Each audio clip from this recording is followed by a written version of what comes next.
Masih bicara tentang iman.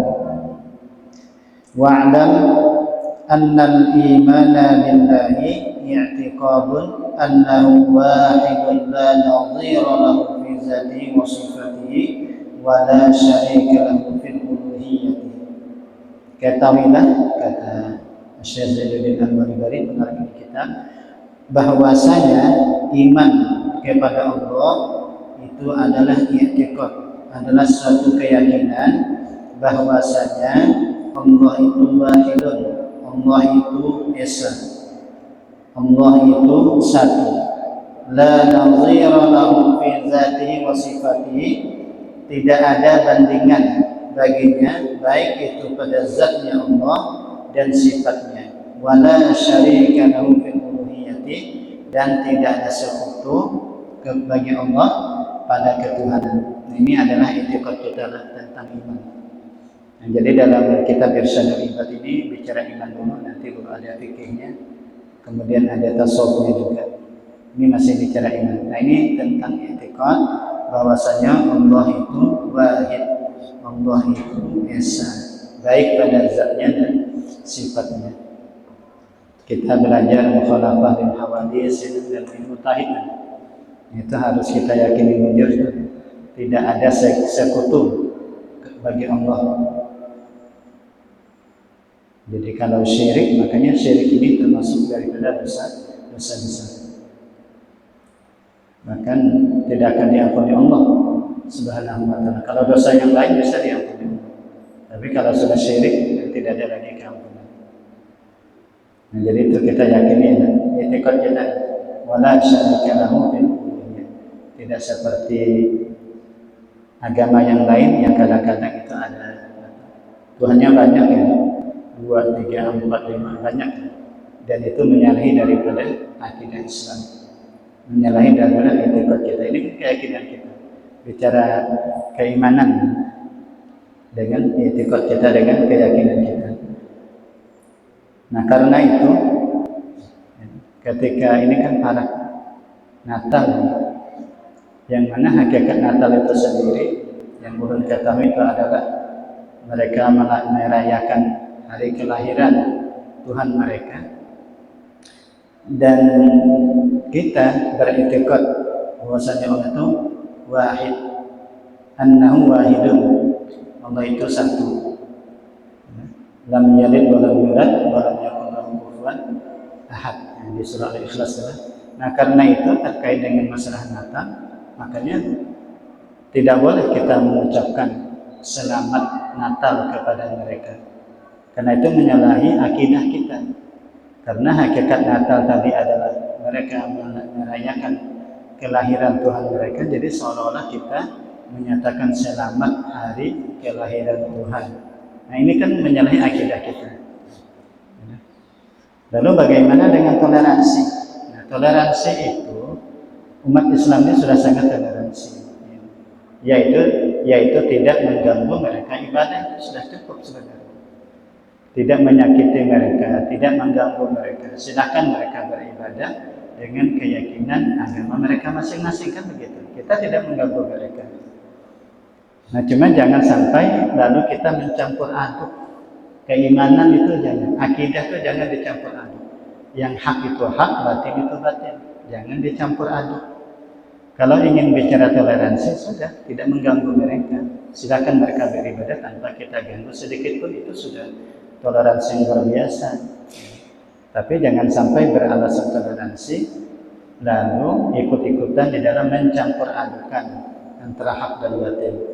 Nah, dalam akidah kita, dalam keyakinan kita bahwa Allah itu wahidun la syarikalah, tidak ada yang namanya Tuhan anak, Tuhan ibu dan macam-macam, itu dalam akidah kita.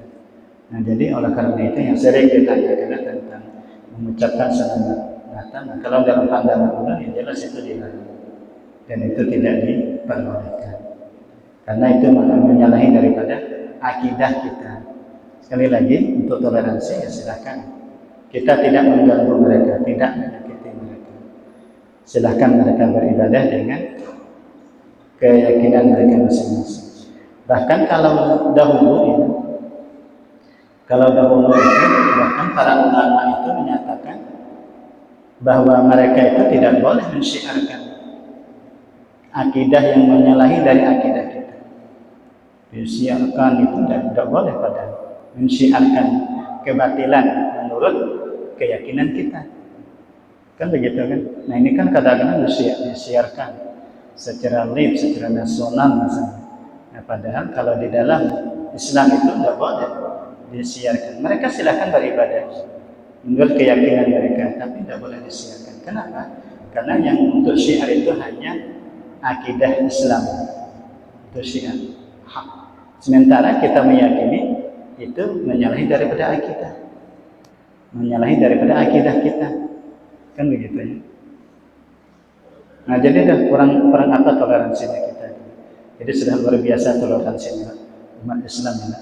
Nah jadi jangan mengganggu mereka dalam beribadah. Silakan mereka beribadah dengan keyakinan mereka, tapi tetap dengan tidak mencampur adukan antara hak dan batil. Hak itu hak, batil itu batil. Apa ini kaitan dengan akidah? Wahiyya, dan yaitu istihqaqul ibadah.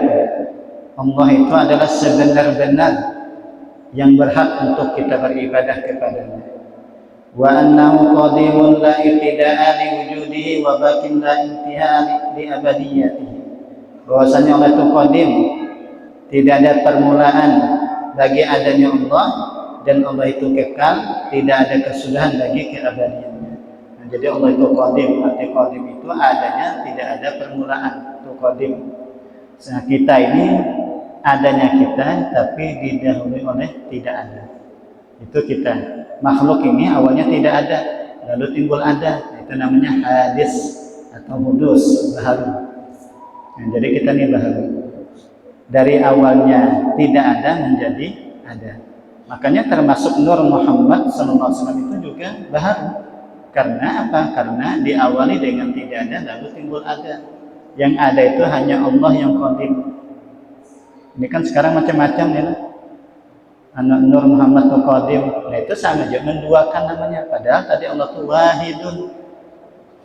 Wahidun. Allah itu esa, Allah itu satu. Nah kalau dikatakan Nur Muhammad itu qadim, seolah-olah dua jadinya. Padahal Allah itu wahidun fi dzati wa sifatihi. Nah jadi jangan sampai dicampur-campur begitu. Pokoknya selain Allah baharu, ada titik situ. Selain Allah baharu, hanya Allah yang qadim. Qadim itu adanya tidak ada permulaan dan tidak ada berkesudahan. Nah kita ini ada permulaan, ada kesudahan. Habis ini habis kita mati. Lalu nanti di akhirat. Nah di akhirat itu walaupun nanti diistilahkan kekal, tapi kekalnya itu karena dikekalkan. Itu kehendak Allah, terserah Allah Ta'ala. Allah Ta'ala ingin mengekalkan surga, Allah Ta'ala ingin mengekalkan neraka, termasuk penghuni-penghuninya. Itu terserah Allah Ta'ala.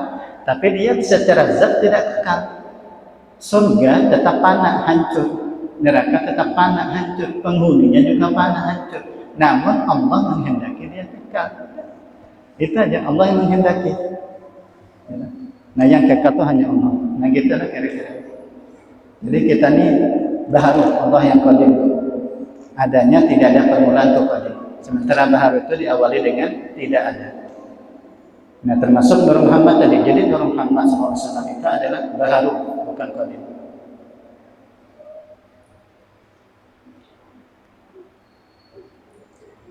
Wabil malaikati. Nah lalu bagaimana dengan iman kepada malaikat? Iman dengan malaikat i'tiqadun annahu mukramuna la ya'sunallaha ma amaru wa yaf'aluna ma yu'marun. Shadiquna fima ukhbiru bihi. Malaikat, jadi kita meyakini bahwasanya malaikat adalah hamba Allah yang dimuliakan. Nah, kenapa mereka dimuliakan? Karena mereka tidak pernah bermaksiat kepada Allah. La ya'sunallaha ma amaru wa yaf'aluna ma yu'marun. Dan mereka mengerjakan apa yang diperintahkan. Makanya akhirnya mereka mukramun, mulia, itu malaikat. Itu yang kita yakini. Jadi malaikat itu makhluk Allah yang mulia. Nah kenapa mulia? Karena mereka tidak pernah maksiat. Jadi oleh karena itu kita sebagai makhluknya Allah Ta'ala ini hamba Allah, kalau kita ingin dimuliakan seperti itu. laksanakan apa yang diperintahkan Allah, tinggalkan apa yang dilarang. Mukramun itu nanti akan dimuliakan. Makanya yang paling mulia di sisi Allah itu apa? Atqakum kan itu. Inna akramakum indallah atqakum. Bahwasanya paling mulia di antara kalian itu adalah yang bertakwa kepada Allah Subhanahu wa taala. Lalu apa itu takwa? Takwa imtisal awamirillah, melaksanakan apa yang diperintahkan Allah dan menjauhi wajtinabu nawahi, dan menjauhi apa yang dilarang Allah. Sudah kerjakan. Terutama yang wajib-wajib itu. Yang wajib seperti sholat, misalnya puasa, atau yang lain-lain juga sama. Yang wajib, yang haram juga dijauhi. Maksiat-maksiat kepada Allah itu dijauhi. Maka itu kita manusia hamba Allah, kalau mengerjakan apa yang diperintahkan Allah, menjauhi apa yang dilarang Allah, itu namanya salimun, kata Imam Al-Ghazali. Namanya itu salim, orang yang selamat. Jadi untuk selamat di akhirat ini adalah itu aja kuncinya. Laksanakan perintah Allah, jauhi larangan Allah secara sempurna, tidak yang berpanggal-panggal kan? Tidak yang misalnya yang berpanggal-panggal tuh. Hukum-hukum Allah itu tidak boleh dipilih-pilih. Apapun yang sudah diperintahkan Allah, laksanakan. Apa yang dilarang Allah, tinggalkan. Nah, salim itu nanti, selamat. Nah, cuma kalau kita ini kan tidak ingin selamat saja, tapi bahagia. Sa'idun bahasanya. Dari Imam Ghazali, tingkatan yang paling tinggi nanti sa'idun. Apa itu sa'id? Sa'id itu adalah orang yang beruntung. Orang yang beruntung, yaitu orang yang melaksanakan perintah Allah, menjauhi larangan Allah, lalu ditambah dengan sunnah-sunnah. Ditambah qobliyah ba'diyah, ditambah qiyamul lail, ditambah tahajud, ditambah duha, atau ibarat puasa itu ditambah puasa 6 Syawal, ditambah lagi puasa Arafah, puasa Asyura, dan puasa-puasa sunnah yang lain. Ibarat umrah 2-3 kali, haji 2-3 kali. Selain zakat dia sedekah, dia berinfak. Kan zakat yang wajib. Lalu dia tambah dengan sedekah dan seterusnya. Nah, maka itu namanya sa'id, orang yang beruntung. Jadi dari salim, sa'id. Nah, kemudian ada lagi yang ketiga. Nah, ini jangan sampai syaqi namanya, syaqiyun, orang yang celaka. Siapa orang yang celaka? Orang celaka ini adalah ya tadi kebalikan yang tadi. Orang yang tidak melaksanakan perintah Allah, justru melakukan apa yang dilarang Allah. Atau kata Habib Al-Haddad adalah orang yang hanya mengerjakan yang sunnah-sunnah, namun yang wajib ditinggalkan. Nah, itu rugi. Sedekah rajin, zakat tidak. Sedekah rajin, zakat tidak misalnya. Puasa sunnah rajin, sholat banyak ditinggalkan. Nah, itu berbahaya juga itu. Ini orang yang tertipu. Bersemangat mengerjakan yang sunnah-sunnah, ibarat tarawih, semangat dia lakukan. Namun ternyata mengerjakan sholat fardu banyak ketinggalan. Ini celaka juga, rugi dia. Harusnya yang wajib dulu dipenuhi, baru yang sunnah-sunnah. Kan kadang manusia tadi yang begitu ya. Jangan sampai begitu kita. Laksanakan dulu yang wajib-wajib. Ya, tarawih semangat, tapi banyak meninggalkan yang fardu, kan lupa juga. Bahkan sebagian ulama seperti kata Imam Ibn Rajab Al-Hambali, bahkan untuk tarawih sendiri masih khilaf ulama, maksudnya khilaf dari apa mana afdal, mana utama antara sholat rawatib dengan tarawih. Rawatib ini qobliyah ba'diyah. Sebagian ulama mengatakan sholat rawatib qobliyah ba'diyah tetap lebih utama daripada tarawih. Lebih utama dari tarawih. Qobliyah ba'diyah tadi, yang qobliyah ba'diyah itu rawatib ulama. Sebagian ulama mengatakan, walaupun juga ada pendapat lain mengatakan tarawih lebih utama daripada rawatib. Nah, tapi kalau kita ambil pendapat yang lebih utama rawatib, nah, kan sangat sayang kita. Tarawih semangat, qobliyah ba'diyah ditinggalkan. Ini yang sunnah dulu nih. Kalau yang wajib kan sudahnya tadi lah. Kalau yang wajib kalau ditinggalkan, nah itu masalah nanti. Kalau yang sunnah kita semangat, yang wajib ditinggalkan. Sekarang yang wajib sudah kita laksanakan. Nah, jadi rawatib juga sama, kerjakan qobliyah ba'diyah. Bahkan sebagian tadi berpendapat rawatib lebih utama dari tarawih. Kalau tarawih kita bersemangat, seharusnya rawatib semangat lagi. Ba'diyah qobliyah. Apalagi bulan Ramadan kan, ibadah sunnah dibalas dengan fardu dibalas sampai 70 kali lipat. Ini hampir lagi Ramadan nanti insyaallah. mudah-mudahan panjang umur kita sehingga kita bisa beribadah di bulan Ramadan, panen pahala kalau bahasa guru kami dan bulan Ramadan ini. Nah, qobliyah ba'diyah jangan sampai ditinggal. Tarawih jangan ditinggal, qobliyah ba'diyah jangan ditinggal. Nah, bagi kita yang masih banyak qodaan sholat, segerakan diqodok. Segerakan selesaikan qodaan kita. Karena rugi nanti kalau sholat masih banyak yang bolong-bolong tidak diqodok, lalu dia sholat tarawih, sholat ba'diyah, qobliyah, itu rugi. Itu bukan pendapat ulun, itu pendapat dari Imam Ibnu Hajar Al-Haytami. Pendapat Imam Ibnu Hajar Al-Haytami itu. Menurut Imam Ibnu Hajar Al-Haytami, orang yang masih ada qodaan sholat, dia haram mengerjakan sholat sunnah. Itu pendapat daripada Imam Ibnu Hajar Al-Haytami, guru dari pengarang yang kita baca ini, Syekh Zainuddin Al-Malibari. Kenapa pendapat sini? Haram dari sini. Haram dari sisi apa? Haram dari sisi dia telah mengambil waktu wajib. Waktu wajib harusnya qodok. Harusnya qodok. Itu kan waktu wajib. Harusnya qodok, bukan salat sunnah. Tapi jangan juga lalu begini. Aja. Kenapa jar kada salat tarawih? Apa jar dan ada ustaz yang menyampaikan dari pendapat Imam Ibnu Hajar Al-Haytami selama masa ada qodaan tidak boleh salat sunnah. Jadi ulun kada salat tarawih kan ulun banyak qodaan, tapi santai. Nah, kan luput. Lalu harusnya kalau dia sadar punya qodaan ya diqodok, bukan malah santai. Ya, kalau salat sunnah saja dilarang, apalagi santai-santai main HP, main TikTokan, nonton Koreaan misalnya lah, nonton sinetron, ya itu kan rajin. Kalau salat sunnah aja tuh ujar Imam Ibnu Hajar Al-Haytami aja tuh dilarang, apalagi santai-santai gitu. Harusnya diqodok dulu, selesaikan qodaan. Harusnya kan begitu. Jadi selesaikan kalau yang masih merasa punya qodaan. Walaupun salatnya sah, kata beliau itu sah aja, cuma haram dari sisi mengambil waktu wajib. Sah aja salatnya. Ya sebagaimana kayak orang sembahyang di sejadah barang rampasan. Dia mencuri sejadah orang lalu dia salat di sejadah itu. Nah, itu kan juga haram. Haram dari sisi apa? Haram dari sisi dia menggunakan yang bukan haknya. Salatnya tetap sah juga. Kurang lebih begitu. Ini nanti ada keterangannya dalam kitab Fathul Mu'in, namanya kitab fikih Fathul Mu'in. Nah, jadi tadi malaikat itu dimuliakan kenapa? Karena mereka tidak maksiat kepada Allah. Kalau kita ingin dimuliakan Allah, maka laksanakan perintah Allah, jauhi larangan Allah. Wabil kutubi, dan dengan segala kitab, i'tiqadun annaha kalamullahil azali al-qaim bi dzatihi al-munazzah anil harfi was-sawti. Kemudian selanjutnya kita juga meyakini bahwasanya kitab-kitab itu adalah kalamullah. Al-Quran, Taurat, Injil, Zabur itu adalah kalam Allah Subhanahu wa taala yang azali, yang berdiri dengan zat Allah taala, yang sunyi daripada huruf dan suara. Jadi kalam Allah taala itu tidak berhuruf, tidak bersuara.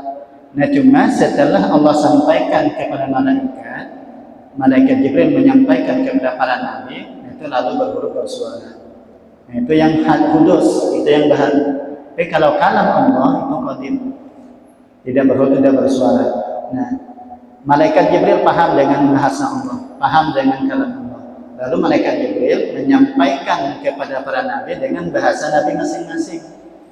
Nah, karena nabi itu Arab ya, dan berbahasa Arab, lalu Al-Quran pun diterjemahkan oleh malaikat Jibril dengan bahasa Arab. Biar kita mengerti, biar paham. Karena dakwah itu kan sesuai dengan bahasa masing-masing. Gitu. Ini kalau kita dakwahkan begitu. Jadi tidak bisa misalnya kita berdakwah misalnya di Banjar lalu menggunakan bahasa Jawa misalkan, tidak bisa. Makanya sekalipun ada ulama Yaman, para habaib yang dari Yaman, kemudian ceramah pasti ada penerjemahnya, ada penterjemah biar paham. Karena memang kaidah dasar dari berdakwah itu menyampaikan sesuatu itu dengan bahasa masing-masing. Kalau kita Indonesia, misalnya bahasa Indonesia kan bisa dipahami semua orang semua.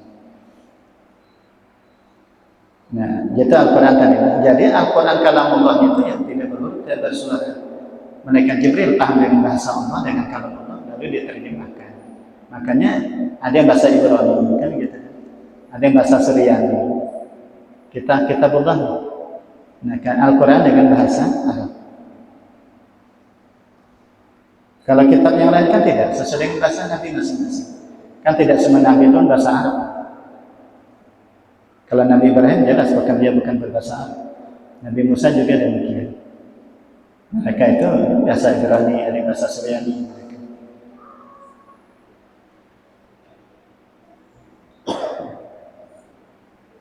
Nah itu dulu lah pernah pada masa dahulu itu pada masa Al-Ma'mun kekhilafan Abbasiyah.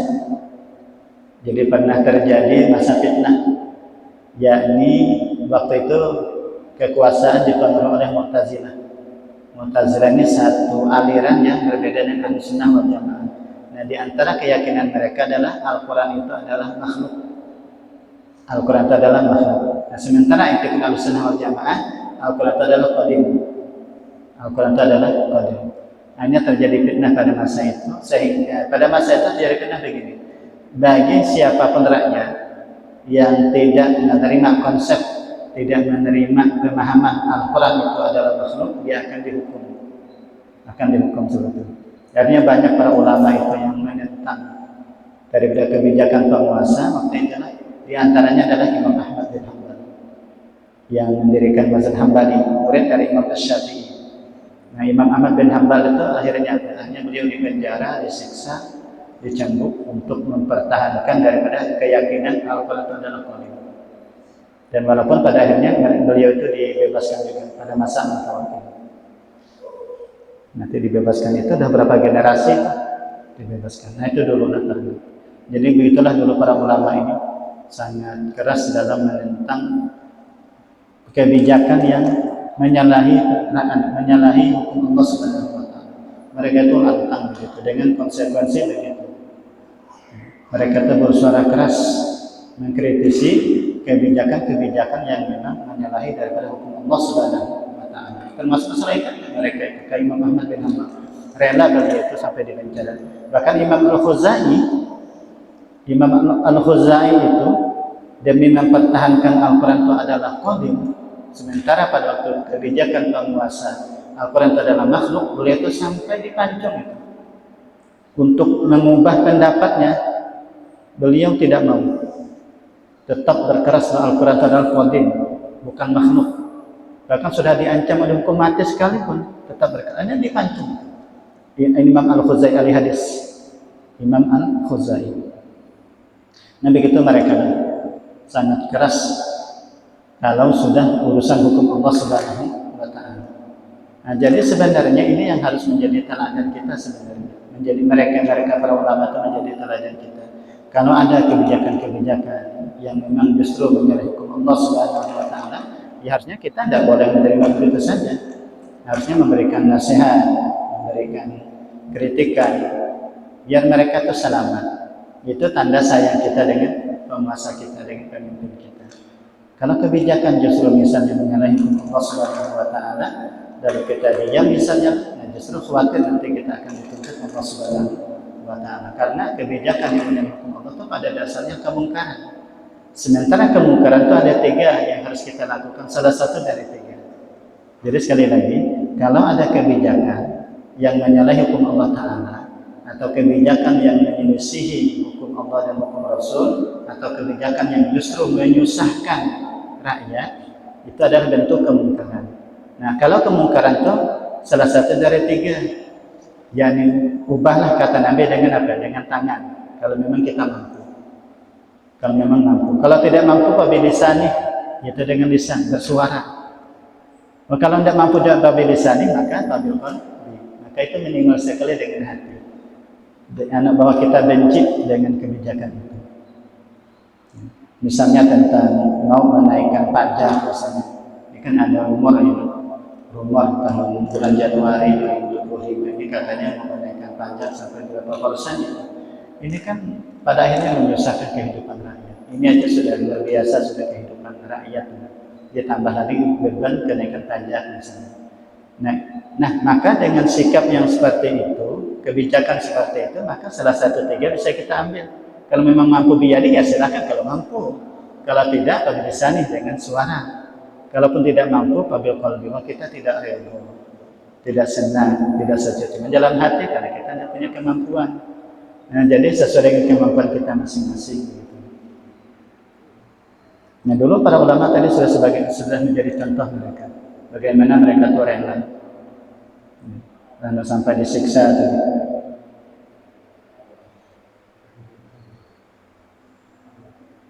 Wa anna kullama tadammanathu haqqun, dan bahwasanya apa yang terkandung di Al-Qur'an itu benar. Harus kita yakin begitulah. Yang terkandung dalam Al-Qur'an itu benar. Nah, cuma memang kita yakin apa yang disampaikan oleh Allah melalui kalamnya, melalui Al-Qur'an itu pasti benar. Nah, akan tetapi untuk memahami Al-Qur'an harus ada ilmunya. Harus ada ilmunya. Ilmu bahasa Arab terutama, ilmu nahunya, sorofnya, lughahnya, ma'ani,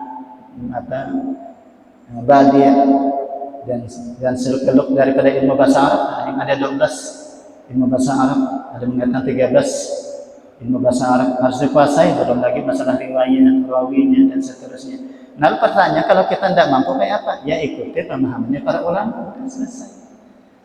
Ikuti pemahaman para ulama. Jadi jangan sekali-kali kita memahami Al-Quran dengan akal pikiran kita sendiri, rusak nanti. Pakai terjemah aja memahami Al-Quran bisa rusak. Nah, jadi oleh karena itu untuk memahami Al-Quran ikuti ulama tafsir, mufassir untuk memahami Al-Quran. Yakin betul Al-Quran itu pasti benar. Cuma pemahaman kita itu yang tidak dijamin. Sekali lagi, Al-Quran pasti benar. Tetapi pemahaman kita terhadap Al-Quran itu tidak dijamin. Apalagi kalau tidak ada ilmunya, makanya pemahaman ulama aja tidak dijamin. Yang mereka sudah berdasarkan ilmu aja tidak dijamin.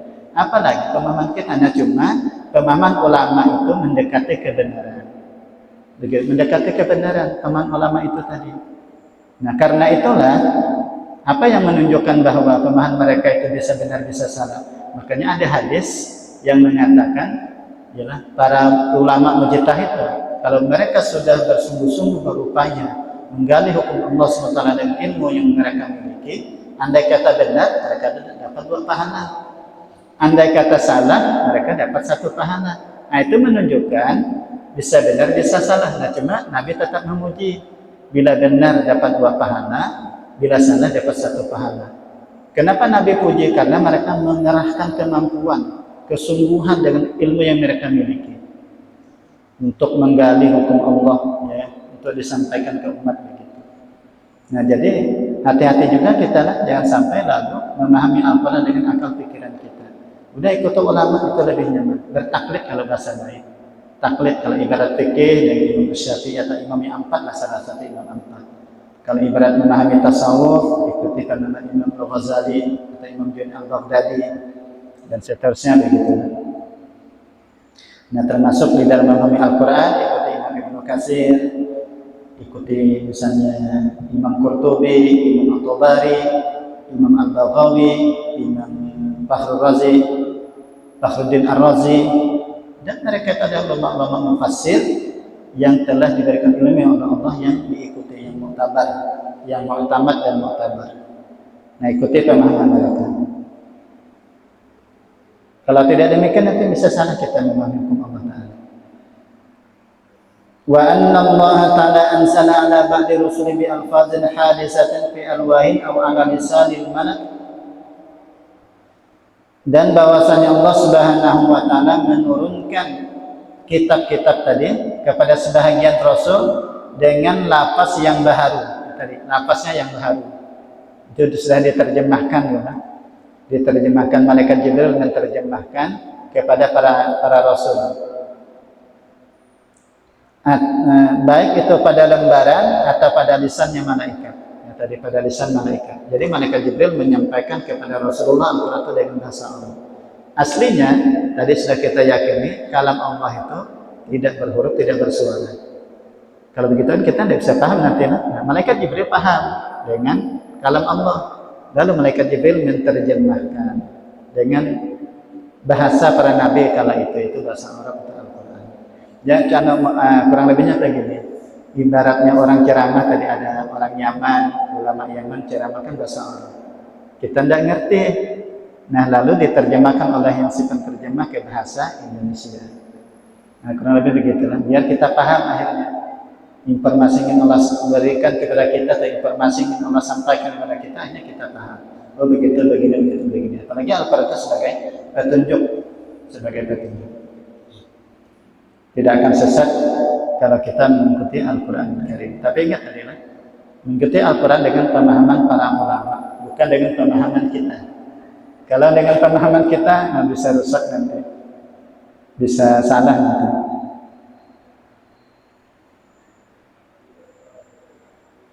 Bahkan kata Syekh Muhammad Amin Al-Ardabili, beliau mengatakan kurang lebih begini, barang siapa mentafsirkan Al-Quran, dia mengambil hukum dengan Al-Quran dengan pikiran sendiri. Ini dengan pikiran sendiri, bukan dengan ilmu, maksud dengan pikiran. Lalu benar apa yang dia ambil itu benar, maka itu tetap dhalun madlun kata saya, tetap sesat menyesatkan. Kenapa? Karena benarnya itu hanya kebetulan, bukan karena ilmu. Nah, padahal yang benar kan karena ilmu, bukan hanya kebetulan. Makanya kita beramal itu sebenarnya harus berdasarkan ilmu. Di sini pentingnya kita nuntut ilmu tuh, biar benarnya kita bukan kebetulan. Sama dalam sholat, kalau hanya kebetulan saja tuh bisa tidak benar nanti sholat kita. Misalnya nih, kita misalnya sholat baca Al-Fatihah, kan rukun adalah rukun, fardu daripada sholat. Cuma ternyata selama ini kita baca Al-Fatihah itu bukan karena ilmu. Cuma kenapa jar pian sholat baca Al-Fatihah? Apa jar ulun 4 kali benarnya jar bahari. 4 kali bila kali sholat dia baca Al-Fatihah. Misalnya 4-4an aja. Oh ternyata benar bahwa itu adalah rukun, misalnya itu fardu. Benar sebenarnya yang dia lakukan, cuma tetap salah dia. Kenapa? Karena dia tidak berdasarkan ilmu. Nah, jadi kita ibadah juga berdasarkan. Di sini pentingnya kita nuntut ilmu itu fikih, tasawuf, tauhid, tasawuf. Biar bukan karena kebetulan, tapi karena berdasarkan ilmu. Nah, kemudian lagi wabir rasul yang sudah tadi, wabir rasul sudah. Ya wabir rasul. Wabir rasulin i'tiqadun Allah arsalahum ilal khalqi wa nazzahum an kulli wakhimah wa naqsin fahum ma'sumun minas saghair wal kabair qabla nubuwah wa ba'da. Kemudian kita mengiktikadkan, meyakini bahwasanya para rasul yang ada 313 kan nabi itu menurut satu riwayat itu sebanyak 124.000 nabi. Kemudian dari 124.000 ada yang diangkat menjadi rasul, yaitu 313. Dari 313 ada yang wajib kita kenal, wajib diketahui, yaitu ada 25. Di 25 ada yang diistilahkan ulul azmi, yang ada 5 itu. Ada 5. Nah, dari ulul azmi ada yang lebih afdal, bahkan dia afdalul makhlukin, imamul anbiya wal mursalin, yaitu Nabi kita Muhammad sallallahu alaihi wasallam. Kan ada perbedaan menurut sebagian ulama, istilah Nabi dan Rasul itu ada perbedaan. Nah, kalau Nabi adalah orang yang diberikan wahyu, tapi dia tidak wajib untuk menyampaikan ke umat. Jadi untuk dirinya saja, tidak disampaikan ke umat. Nah, sementara Rasul itu adalah diberikan wahyu, tapi untuk disampaikan. Untuk disampaikan kepada umat, itu Rasul. Makanya Nabi itu belum tentu Rasul, tapi kalau Rasul sudah tentu Nabi. Yaitu Rasul, i'tiqad kita, i'tiqadun Allah arsalah ilal khalqi, bahwa Allah Subhanahu wa taala telah mengutus mereka kepada makhluk. Wa nazzahahum, dan Allah telah memelihara mereka an kulli wakhimah, daripada setiap kekejian wa naqsin dan kekurangan. Jadi para rasul itu Allah jaga, Allah pelihara dari aib, dari kekurangan, daripada penyakit yang berbahaya, itu Allah pelihara mereka. Allah pelihara mereka. Mereka itu maksum, mereka itu terpelihara daripada dosa. Baik sebelum menjadi nabi maupun sudah menjadi nabi. Nah, karena itulah apa yang terjadi kepada para rasul, misalnya sebelum diangkat menjadi nabi lalu melakukan kesalahan, maka itu ditakwilkan. Arti ditakwilkan itu digeser maknanya. Zahirnya dia memang kayak salah, tapi pada dasarnya dia melaksanakan perintah Allah. Contoh misalnya gini, Nabi Adam alaihissalam, kan Nabi itu kita yakini, Nabi Adam. Nabi Adam itu kan di surga, lalu secara zahir dia melanggar perintah Allah yang wala taqraba hadzal syajarah. Kata Allah, jangan kamu dekati ini pohon, jangan didekati pohon. Karena kamu mendekati pohon, maka kamu akan minaz zalimin. Kalian akan jadi orang yang zalim, kan begitu kan? Ternyata Nabi Adam dikala itu melanggar perintah Allah. Dia dekati pohon khuldi dan dia makan. Dan akhirnya apa akibatnya? Akibatnya Nabi Adam diusir dari surga. Ibaratnya kan kayak dimarahi Allah kan tanda kutip. Dimarahi Allah tanda kutip. Artinya dia diusir, diturunkan ke dunia. Nah itu kan zahirnya kayak salah. Nah tetapi karena ahli sunnah wal jamaah memahami bahwa Nabi itu maksum, ya qablan nubuwah wa ba'daha, baik sebelum menjadi Nabi dan Rasul, itu lalu ditakwilkan bahwa Nabi Adam sebenarnya bukan melanggar perintah Allah, tapi justru melaksanakan perintah Allah. Apa buktinya? Kata Imam Qurtubi, buktinya adalah sebelum Allah menciptakan Nabi Adam, Allah itu sudah menginformasikan, telah memberitahukan kepada para malaikat. Wa iz qala rabbuka lil malaikati inni ja'ilun fil ardi khalifah. Nah, jadi sebelum Nabi Adam diciptakan, Allah itu sudah menginformasikan bahwasanya kata Allah kepada para malaikat, aku akan menjadikan seorang khalifah fil ardi, bukan fil jannah, fil ardi di bumi. Dan akhirnya Nabi Adam kan waktu diciptakan dia dimasukkan di surga, bernyaman-nyaman di surga, bernikmat-nikmat bersama istrinya Hawa. Lalu ketika dia makan bakhuldi, diturunkan ke bumi. Terlaksana tidak perintah firman Allah tadi yang informasi disampaikan oleh Allah kepada malaikat, kan terlaksana pada akhirnya. Karena tadi jailun fil ardi, bukan fil jannah.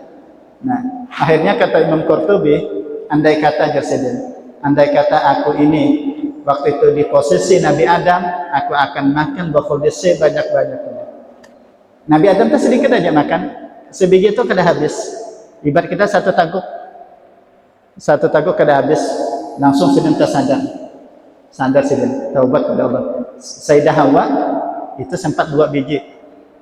Sayyidah Hawa itu sempat 2 biji. Nabi Adam tidak sempat 1 biji, 1 aja. Satu pun kada habis, kada sampai 1 biji. Nah itu namanya ditakwilkan. Demikian juga misalnya kepada saudaranya Nabi Yusuf alaihissalam yang 11 orang, kan 12 anak Nabi Yakub. Nah, yang jadi Nabi itu anak Nabi Rasul itu Yusuf, sementara yang lain itu Nabi saja.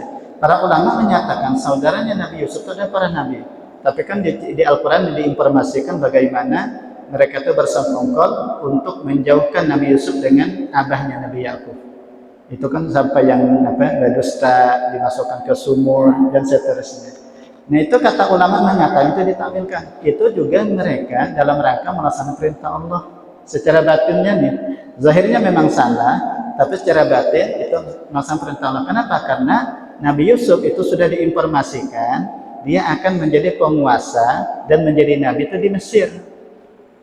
Di Mesir. Makanya dengan adanya cerita-cerita itu coba lihat ya.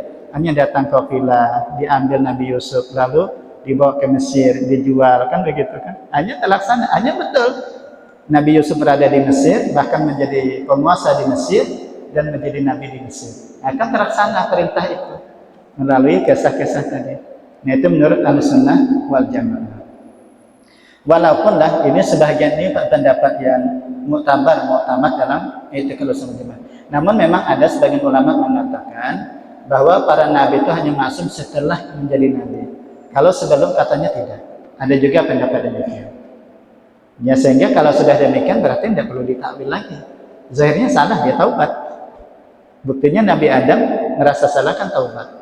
11 anak Nabi Yakub, saudara Nabi Yusuf itu memang taubat dia.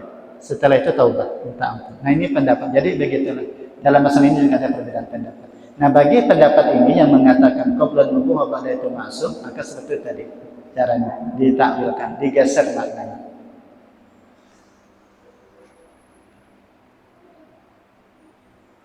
Yang selanjutnya nah, jadi Nabi itu jauh daripada kekejian, daripada aib, ialah penyakit menular. menular. Nah, termasuk cerita yang berkembang kepada Nabi Ayub alaihissalam. Ke Nabi Ayub itu diceritakan punya koreng, punya penyakit macam-macam lah, yang sampai katanya cerita itu umatnya lari dari Nabi Ayub.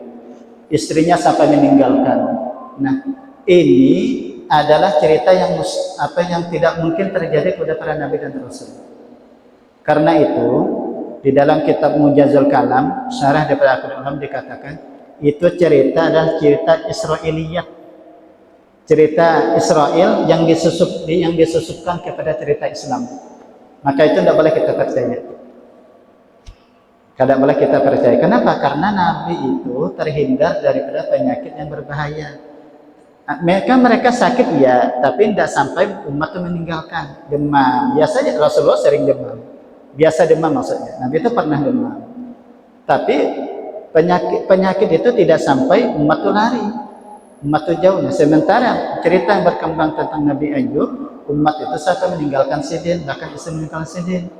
Itu ada cerita yang tidak mungkin. Itu cerita yang mustahil. Atau dalam istilah dalam kitab Mujazul Kalam, itu ada cerita Israiliyat. Makanya tidak boleh kita percaya.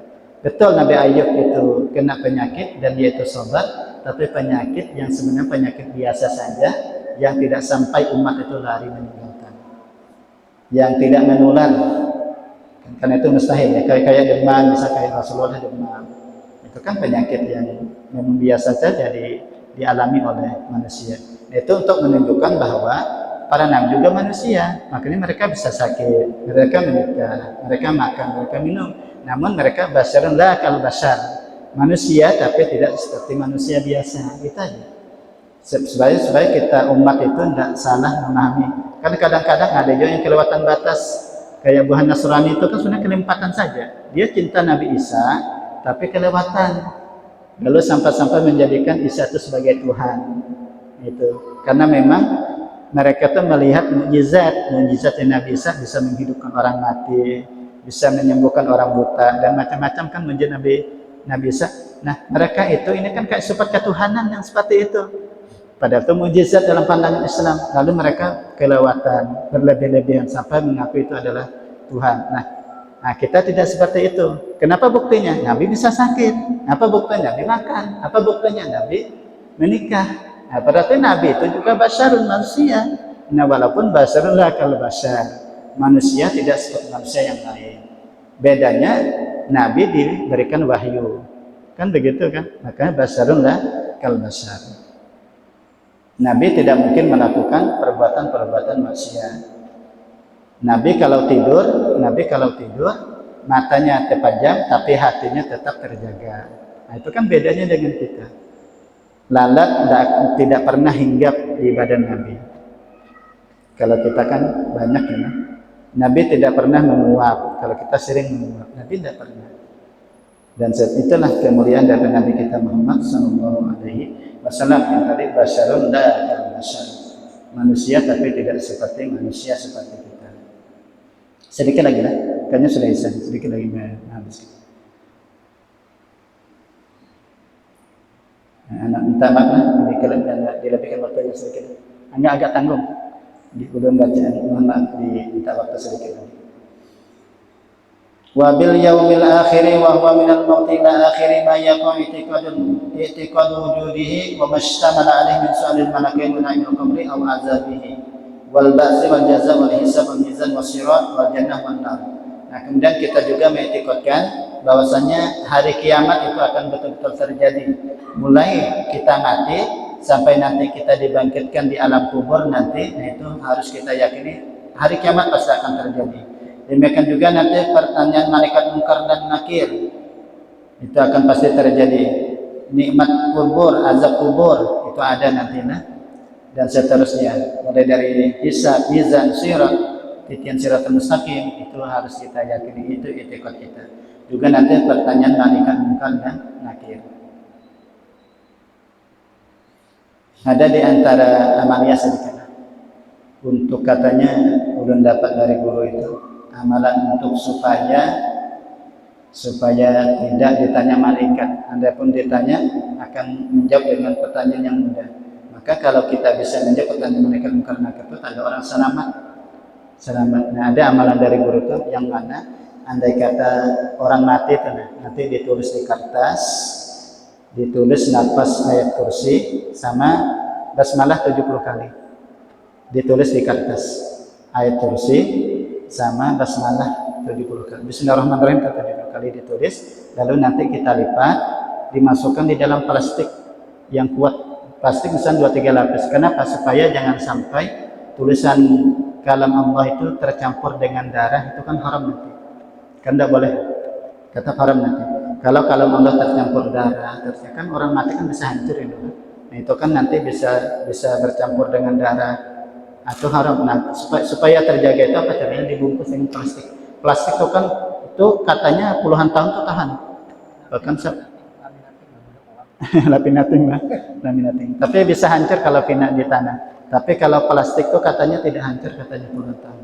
Nah, makanya dibungkus, dilipat kan, baik itu dimasukkan dalam plastik. Gula itu plastik setengah kilo. Itu biasanya kalau ulun melakukan itu sampai 3-4 lapis biasanya. Dibungkus, baik itu diikat pakai apa? Lakban isolasi, kemudian dibungkus lagi sampai 2-3 lapis. Nah, diandak di mana? Di kapannya tuh, di dadanya. Nah, nanti dijulung, buahnya paham aja kalau uang pemandian apa tuh julung, mereka paham aja. Jadi kena diandaknya di dada, lalu diikat dengan barangnya, dibungkusnya dengan kapannya. Nah, cuma cara menulisnya itu ada ilmunya. Nah, kadang itu tidak paham. Kalau menulis itu, pertama dalam keadaan suci, yang kedua jangan dititik, jangan dibarisi. Itu penting. Ini ada jangan salah lah, dibarisi titik, padahal menulis itu tidak dibarisi, tidak diberi titik. Itu hati-hati. Jadi kalau ibarat kita Bismillahirrahmanirrahim, baknya kada usah diberi titik. Jadi sebagaimana aslinya Al-Quran itu kan memang tidak bertitik, tidak berbaris aslinya. Ba, jim kada usah dititiki, ya kada usah dititiki. Nah, itu caranya. Ulun biasanya kadang banyak diminta orang tuh minta bikinkan untuk simpanan ya. Jadi untuk simpanan. Dia sampai Mirina ulun tuh minta tuliskan, sedang masih hidup dan pada umur sedang. Itu jauh hari sudah minta tuliskan. Pesannya sudah ke anak tuh, ke anak dipesani. Karena kalau aku meninggal ini disimpan sedang. Jadi Mirina ulun banyak yang minta tuliskan. Nah, kalau abah, ayah meninggal, emak meninggal, itu ulun tuliskan. Jadi ulun termasuk yang melakukan itu. Ya bagus sangka dengan apa yang disampaikan oleh para ulama itu. Bagus sangka. Ya tentunya dengan amal ibadah kita aja. Nah, ini salah satu amal menulis. Yang satunya ada, cuma 3 yang ulun tulis, cuma satunya belum kada hafal karena agak panjang. Ini ada 3 yang ulun tulis. Al-Quran, ayat kursi, basmalah, sama satunya itu ada, tapi ulun tidak hafal. Ada 3. Cuma kata Syekh Abdul Aziz Syarbaini, kata beliau, salah satu dari 3 sudah cukup. Salah satu dari 3. Kalau ulun tulis ketiga-tiganya. Nah, kalau salah satu dari 3 itu sudah cukup. Nah, itu sudah ulun tulis dalam buku namanya Zadul Ma'ad. Jadi ulun ada yang tulis buku amalan. Itu Zadul Ma'ad, jilid 1 dan jilid 2. Nah, itu ada yang ulun tulis Zadul Ma'ad, dalam tulisan Zadul Ma'ad tentang amalan.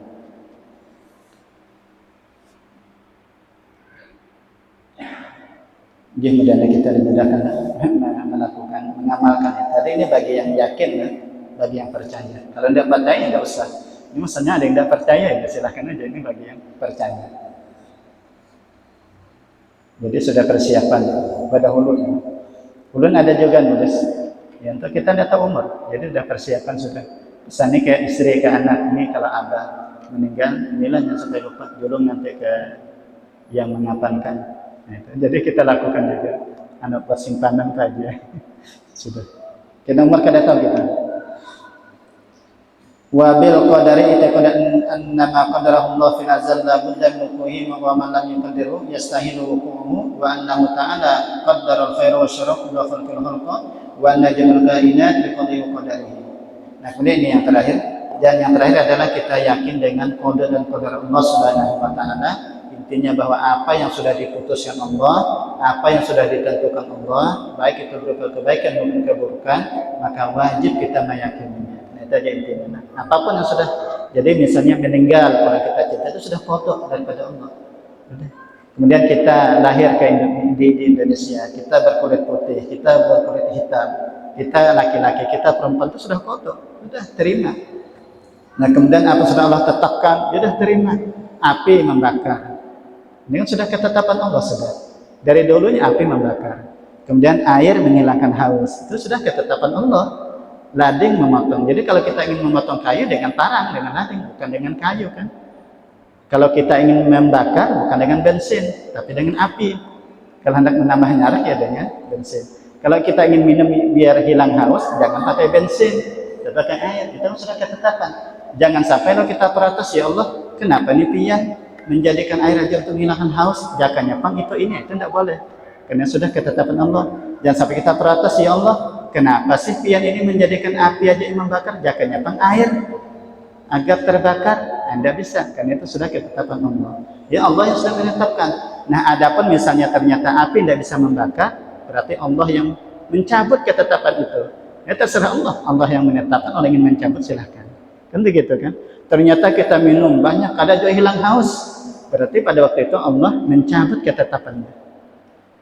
Ternyata kita membakar ini, padahal karing kada mau terbakar. Sudah ditambah bensin, kada mau juga terbakar. Berarti waktu itu Allah telah mencabut ketetapannya.